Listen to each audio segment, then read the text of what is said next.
I'm going to try to give you a quick introduction of exchange and wallet. What's the difference between an exchange and a wallet? So here we go. If you hear the word exchange, you think of like a transaction, a service, banking. It's convenient, it's easy to work with. When you hear the word wallet, you think of storage, you think of ownership, you think of security, and it's also more responsibility. So if we talk about exchanges now, there's two types of exchange. There's centralized exchange and decentralized exchange. Centralized exchange is usually a website, and they work sort of like a bank, and it's a third party involved in all your transactions. That means when you're doing a transaction, you want to send money to someone else, and if you're using a centralized exchange, you are communicating with the centralized exchange, and they are sending your money to the other person. You never have 100% control of any assets that you own on that transaction that you have on that exchange. Your private and public keys for your Bitcoin are also stored there, which is a bit less secure because you never know. Like, what if the company goes bankrupt? What if some employee decides to do some nasty stuff and steal everybody's keys or something like that? So it's kind of like you're opening yourself up. So in that case, you probably want to go with an exchange that is a bigger exchange, is more popular, or has a good track record. And a centralized exchange is generally not a place where you want to store Bitcoin for a very long time. It's someplace that you're going to use as a service when you need to use them. That's generally the main idea with that. If you talk about decentralized exchange, that's when you're sending money or you're doing a transaction directly with another person. I'm sending my Bitcoin directly to Yoran, to Kim, so another person. There's no middleman, there's no exchange involved, there's no banking service involved. These are generally wallets, instead of a website. They could be a software or hardware wallet. And sometimes, even now, I've seen that you can actually buy Bitcoin with one of these decentralized wallets. So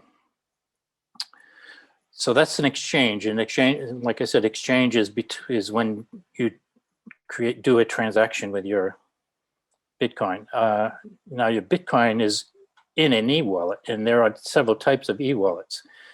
E-wallet could be a web service, could be a desktop app, it could be a mobile app, it could be a piece of hardware that you have your e-wallet on an object that you stick into your computer when you need it. It can actually also be on a piece of paper, and we're not going to discuss that today. But so let's look at it. Like, what most of us have probably been using is an exchange wallet, and which is a service on an exchange. So when you do your exchange, when you go in with your fiat money and you change your crowns into Bitcoin, you're using an exchange service. And that service often and usually has a wallet service. It's not my wallet, I don't have that wallet in my possession. It's an online wallet service. And, these are good and bad. It's like, you don't need to install any software on your computer. It's very convenient. You don't have to think about backing it up or remembering this or that. You don't have to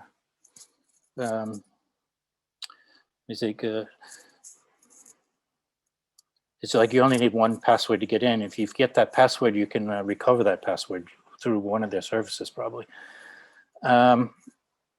But it's a little bit less secure than some other wallets because, like I said, an exchange is it's an online service. It has employees. It could be hacked. It could go down. It could go bankrupt. There's all kinds of things. If these things happen, you don't have access to that to that service anymore, and there they have your keys, and there goes your access to your Bitcoin. So that's one thing against an exchange wallet. There's another one called another term called hot wallets. And what is a hot wallet? Is basically software that you would install on a computer or on a mobile device. And this software contains your public and private keys. That gives you more control over owning your Bitcoin, over having what to do with it. The only problem with this is that it's still on the internet. It's still susceptible to attacks, and if you get hacked, your computer gets hacked, maybe somebody can get your keys and take over your account. It also requires a little more responsibility than an exchange. You have to you're responsible for the, the software and updates of the software, and like keeping track of your login, and if you need to make backups and all that kind of stuff. And the third option is a cold wallet. And this is actually a piece of hardware. It's a cold storage. It's not a software on a computer. It's an object that you plug into your computer when you want to do a transaction. And this is basically the safest way to store your Bitcoin to prevent it from being hacked or being taken over by somebody else. What you would do is you would have it on this device, and you would connect your device to the computer when you want to do a transaction. And when you're done with that transaction, you remove it, and then it's offline, and no one's going to get access to it.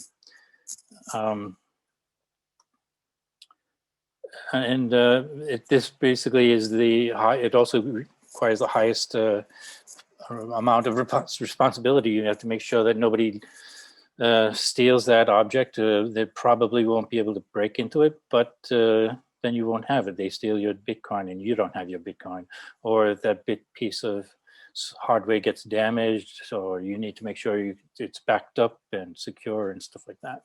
You don't want to lose it, and things like that. So these are different types of wallets that you might consider in the long term. Like, now we're starting with CashFX, and we're, moving money back and forth and stuff like that. So an exchange wallet is quite convenient. But eventually, maybe when you're starting to spend money, or you're getting a lot of money into your accounts, you'll want to think more about moving to hot wallets or cold wallet type thing. So basically, the conclusion is there's no real right or wrong solution. There might be better services or better products, but basically you should just consider what are your needs, or what are you looking for, what are you doing. All of us are probably going to be involved with one or more of these events at some point in time.